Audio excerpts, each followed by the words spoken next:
Waalaikumsalam warahmatullahi wabarakatuh. Gimana kabarnya ibu-ibu semua hari ini? Baik. Oke, hari ini perkenalkan, saya Siti Naimatul Hasana dari Stikes Dr. Subandi Jember. Pada kali ini saya akan melakukan penyuluhan tentang KB atau keluarga berencana. Nah, kira-kira ibu-ibu di sini ada yang tahu nggak KB itu apa? Belum. Oh, nggak tahu ya. Di sini ada yang ikut KB? Ada. KB apa kira-kira? KB. Pil ya? Iya. Pil rata-rata ikut KB pil sama suntik ya? Ya. Nah, kali ini saya akan menjelaskan ini ada mungkin terdengar asing di masyarakat sekarang. Ini namanya KB steril atau KB mantap kalau orang-orang bilangnya. Nah, kalau bahasa medisnya itu namanya tubektomi. Nah, kira-kira apa sih tubektomi itu? Bisa ibu-ibu lihat di leaflet yang saya berikan tadi. Nah, di rahim wanita itu kan ada yang namanya uterus ya. Nah, gambarnya kayak gini. Nah, ini tuh rahim. Nah, untuk prosedur tubektomi sendiri itu adalah pemotongan tuba falopi. Jadi ini kan rahim. Nah, kemudian yang kedua sisi ini tuh namanya tuba falopi. Nah, tuba falopi ini fungsinya untuk menyalurkan sel telur dari ovarium menuju ke rahim. Nah, jadi misal kita melakukan tubektomi, maka yang dipotong itu yang daerah sini. Nah, nanti kalau misalnya sudah dipotong tuba falopinya, maka sel telur yang dari ovum ini atau yang dari ovarium ini tidak akan berjalan ke uterus dan tidak akan bertemu dengan sperma. Seperti itu. Nah, kemudian untuk mekanismenya sendiri itu ada beberapa cara. Yang pertama yaitu laparotomi biasa. Nah, untuk yang laparotomi ini itu dilakukan setelah persalinan. Jadi setelah kita melahirkan atau ibu-ibu melahirkan itu biasanya mungkin ada yang anaknya sudah banyak, terus nggak mau punya anak lagi. Jadi setelah melahirkan dia langsung melakukan tubektomi ini. Jadi nanti dipotong ya tuba falopinya itu, dan kalau udah dipotong otomatis dia nggak akan punya anak untuk seterusnya atau selamanya. Jadi ini tuh KB yang yang ya bisa dibilang KB yang mantap itu maksudnya dia nggak akan bisa hamil lagi gitu. Nah, kemudian ada laparotomi mini suprapubik. Nah, ibu-ibu bisa baca sendiri di situ ya. Ini udah saya jelaskan, cukup jelas di sini. Kemudian ada kolpotomi, ada laparoskopi. Kemudian, nah sekarang saya akan jelaskan kelebihan dan kekurangan dari tubektomi. Untuk kelebihannya sendiri, yang pertama yaitu sangat efektif dan permanen. Seperti yang saya bilang tadi, untuk KB tubektomi ini kemungkinan keefektifannya itu 99%.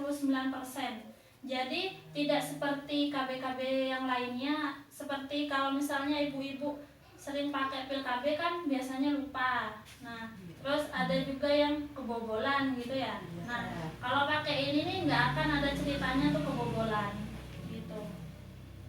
Nah, kemudian kelebihan berikutnya yaitu tidak ada efek samping dalam jangka panjang.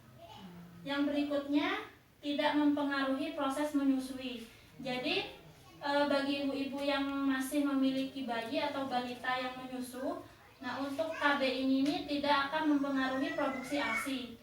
Kan kalau misal kita pakai KB suntik atau KB-KB yang lain yang mengandung hormon estrogen maupun progesteron, biasanya kan dia mempengaruhi produksi ASI. Kadang kan ASInya itu berkurang ya Bu ya. Nah untuk KB ini nih dia nggak berpengaruh sama sekali. Kemudian untuk proses pembedahannya sederhana. dan dilakukan dengan anestesi lokal. Untuk anestesi lokal itu ini pembiusan setengah. Jadi yang dibius itu yang di bagian perut ke bawah. Jadi kita itu kalau dioperasi ini masih dalam keadaan sadar, gitu kayak operasi sesar. Kemudian untuk yang kekurangannya memang ada beberapa kekurangan. Nah, yang pertama ini secara teknis pembedahan lebih kompleks dibandingkan dengan vasektomi sehingga memerlukan beberapa hari pemulihan. Kalau yang sekarang saya jelaskan ini tubektomi, nah ada lagi yang namanya KB itu KB khusus pria atau KB khusus suami. Nah, itu namanya vasektomi. Sebenarnya apa sih? Mekanismenya sama. Kalau yang vasektomi itu dia memotong vas deferennya. Jadi sperma itu nggak akan melewati testis. Jadi seperti itu. Kemudian kekurangan yang kedua yaitu pendarahan menstruasi yang lebih berat mungkin sekali terjadi. Nah, mungkin setelah kita melakukan prosedur operasi nanti, kalau misalnya sudah pulih, kemudian kita sudah datang bulan atau menstruasi, nanti mungkin ada sedikit darah yang agak banyak mensnya karena mungkin pengaruh dari pembedahan yang dilakukan. Kemudian yang terakhir yaitu biayanya cukup mahal. Jadi memang nggak seperti KB-KB yang lainnya. Untuk yang tubektomi ini diperlukan biaya yang cukup mahal karena prosesnya itu melalui prosedur operasi. Kemudian setelah kita melakukan operasi, apa aja sih yang harus kita lakukan terkait dengan perawatan pasca operasi? Nah, untuk yang perawatannya ini hampir sama sebenarnya dengan perawatan operasi sesar. Jadi kalau misalnya kita sudah operasi, nah usahakan luka yang ada di perut sini itu tetap kering. Jadi selama 2 hari itu tidak boleh terkena air sama sekali. Nah, kemudian tidak boleh mengangkat beban yang terlalu berat. Nah, karena masih dalam proses penyembuhan ya Ibu ya.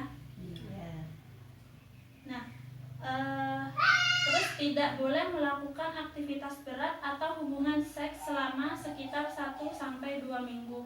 Karena prosedur ini cukup kompleks dan penyembuhannya juga agak lama, jadi 1-2 minggu setelah operasi itu diusahakan jangan dulu melakukan hubungan seksual gitu.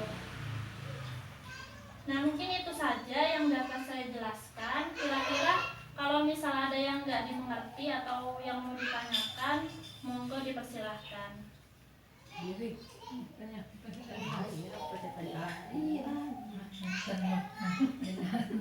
Jelas ya? Saya mau tanya Bu, kalau misalnya pakai pil KB biasa, gimana Bu? Apa ada permasalahan dengan orangnya? Apa pusing gitu? Oh iya. Jadi yang Ibu tanyakan ini efek samping dari pil KB ya? Iya. Nah, untuk efek samping dari pil KB ini sebenarnya nggak semua orang itu mengalami. Nah, tapi untuk yang biasanya tingkat kadang ada orang yang alergi terhadap hormon tertentu. Misalnya dia alergi terhadap hormon progesteron atau estrogen yang ada di pil KB itu, maka dia akan mengalami mual, pusing, atau bahkan mungkin dia bisa mengalami obesitas karena banyaknya cairan yang menumpuk di dalam tubuh seperti itu. Oh, ya Bu, terima kasih Bu.